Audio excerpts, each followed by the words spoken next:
wanted to share a tool that I started using recently. And if you're doing any prospecting or lead sourcing from LinkedIn, it's definitely worth checking out. The tool is called Surf, and it's spelled Surfe. It's a Chrome extension that allows you to add contacts to your CRM directly from LinkedIn. I use it to add contacts quickly, follow my deals, keep track of my notes, and it's actually saved me a bunch of time. The data is always 100% accurate because I don't have to copy and paste each detail from each contact over to my CRM. Instead, Surf does it all for me automatically with just one click. Now, the folks over at Surf have been kind enough to put together a promo offer for fans of SSP. You can go to the link in the show notes and use the promo code JWSURF with an E 5 for a 5% discount on your first year. Check out the link in the show notes and go check them out. I'm going to let you in on a secret weapon that's going to skyrocket your sales without the unnecessary headaches that come with using one of the big player CRM systems. And that secret weapon is Close CRM. Let's face it, we've all used a clunky, confusing CRM platform, the one that kind of makes you want to throw your laptop out the window. Well, Close is going to save you time, money, and sanity. Close has all the powerful tools you need to manage your leads, track your deals, and crush your targets. It has built-in calling, emailing, SMS, multi-channel sequences, and meeting tracking. It's super easy to implement, and it's built for your business. You can stop screwing around with CRMs that aren't built for you and start selling and managing your customers today. Use the link in the show notes and enter the promo code SSP15. That's SSP15 for 15% off your first 3 months. Go check them out. All right, one of the most important factors for your success as a tech seller is actually your manager. And what I've found is there's not very many people talking about this out there in the LinkedIn universe or in the sales coaching world. And unfortunately, there's not a lot of people out there giving advice on what to do if you don't have a great manager. And I think we overlook how important it is, especially when I look back on my career, when I talk to others in my network and have had others on the podcast who have had just record quarters or closed massive deals. One of the common denominators behind that is they had a really amazing manager who was supportive, who moved boulders out of their way, carved a path internally and got approvals needed and things like that, and was a true partner in the deal. Especially as we talk about things like doing threading, multi-threading, having executive peering as part of your process, where you want to have your executives interfacing with the executives at the company you're selling to. It's very, very important to have a manager that is able and willing to get involved in your deal cycles. So the problem with this is there's really a finite number of amazing managers out there. Unfortunately, a lot of managers are focused on other things. They might be focused on their own career aspirations or internal politics or reputation. They might be focused on some aspect of leadership that's not necessarily closing deals or helping you make commission checks, but they might be focused on something like cleaning up the CRM and making it operational, or they might be focused on one specific rep on the team who has a lot of pipeline or something like that. So what can you do if you find yourself in a position where you're either overlooked by your manager, or your manager's disengaged from your process, or worst case, they're maybe not a fan of you. Maybe you've got to do some rapport building with that manager and you don't have the best of relationships. How can you manage that and still find success in your current role? It's a really complicated question.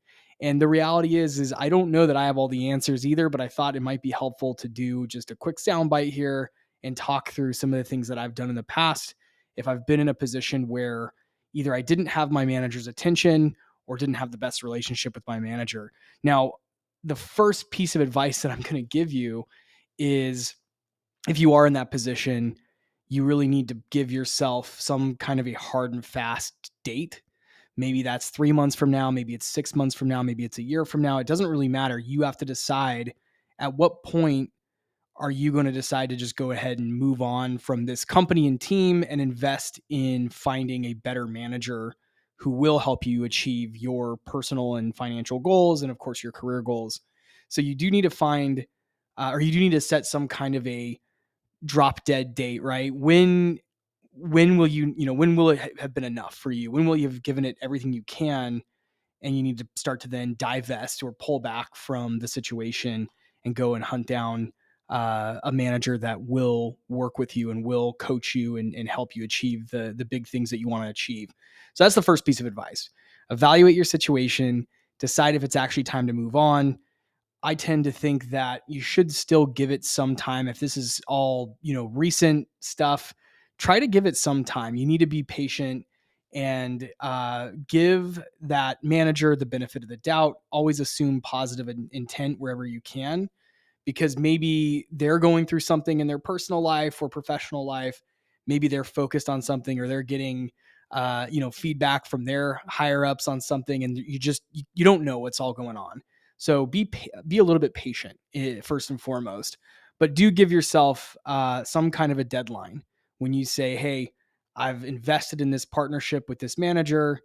I really, like the company or product, but I can't work for somebody who's not going to have my back, who's not going to help me get deals done. I'm going to go and find that somewhere else. Now, the nuance too for finding it somewhere else is you can go and interview and find this like amazing manager, and then start at your new job with this new manager, all excited and fired up. And then that manager moves on in the next quarter or 2 quarters. And that's one of the realities of this business that's really challenging. One of the nuances of working in tech sales is the amount of kind of revolving door turnover that you see. Lots of job hopping. I'm going to do a whole episode about that, by the way. But what you see is there's a stat out there that says that the average VP of sales, or the average tenure for a VP of sales in tech, is like 18 months. I've probably brought that stat up on the pod before, but it blows my mind that an executive leader can come into a business and be gone 18 months later. What can you really get done in 18 months? And so where that poses a challenge for you as a seller is, again, even if you do find that Goldilocks manager that's perfect to work with, and you're tight, you're on the same page, and you work together really well, that person could end up moving on to a better opportunity within some number of months of that. So it's nothing. And by the way, nothing good lasts forever either. This is another constant that I see in my sales career is it's tough to get all the stars to align. Great territory, great product, great leadership, demand for the product in the marketplace, good economy. All of these things are just stars that actually have to align for you to really blow it out of the water. Now, this is not me saying that if all of those factors aren't in place, that you should just mail it in and coast. That's definitely not what I'm saying. You have to try to then go make your own luck, but knowing that those factors, it really will help your success if you have all those factors fall in place.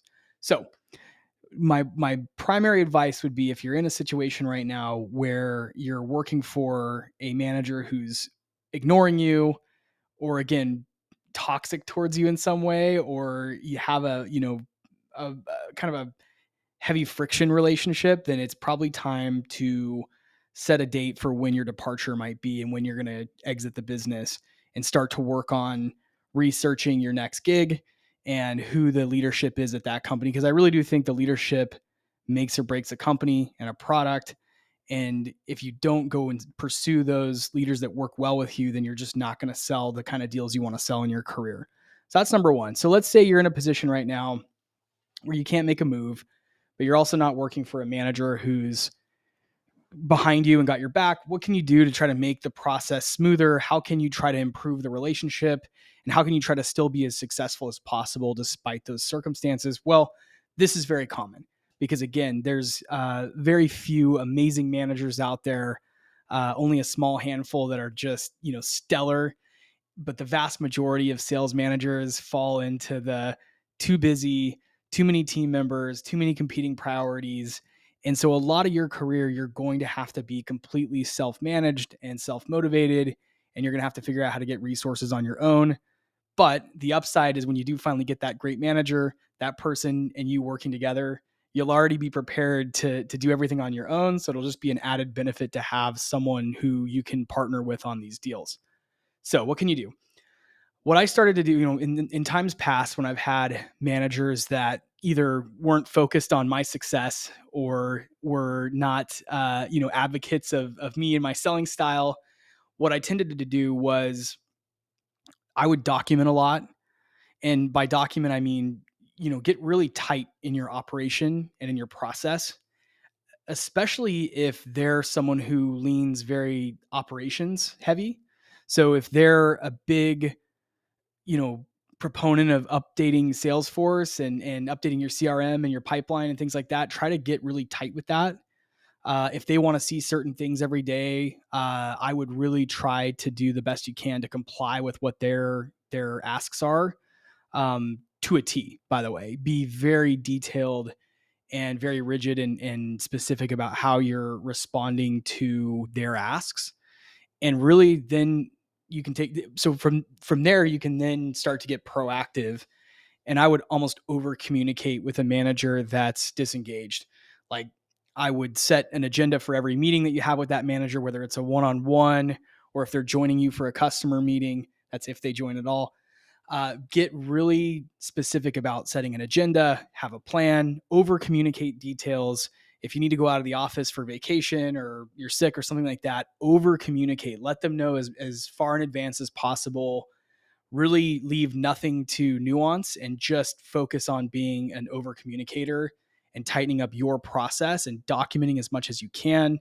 That's everything from notes in your deals to just having a really strong operation so that they can see that, and the leadership above your manager can see that as well. And your perception within the organization is one of organization and a strong process. So the other thing you can do is you can find workarounds. Workarounds might be like, maybe there's another sales manager in your business that can provide guidance and help on your deals or can get more involved. This is a slippery slope. You don't want to overstep. You don't want to deplete other resources that belong to other parts of the company. So, tread lightly and don't do anything that's going to get you in trouble, but you might be able to find other mentors or partners in the business that can help you get your deals done. And these might be leaders of other departments or orgs. It might be working with the top rep on your team as opposed to the manager. Maybe the top rep doesn't mind joining you on some calls and working with you on, certain aspects of closing. One other thing I wrote down here was address things. Try to have an honest conversation. If you feel like your manager's not supporting you, be direct and honest about that and call it out as much as you can so that they're aware that that's where your headspace is, and work on some kind of a, joint plan to improve communication, to improve engagement in your deals and in your pipeline. So, not a perfect list of things to do, because there's really no, perfect answers here. It's a complicated situation. It's one that's all too common in tech sales. One of the best pieces of advice would be that you need to embrace change all the time. And, change is constant, especially in this industry. So the best thing you can then do is go and seek out who the great managers are in the industry and go try to work for those people and value the time that you have working for an amazing manager, because those times will actually power you through the harder times.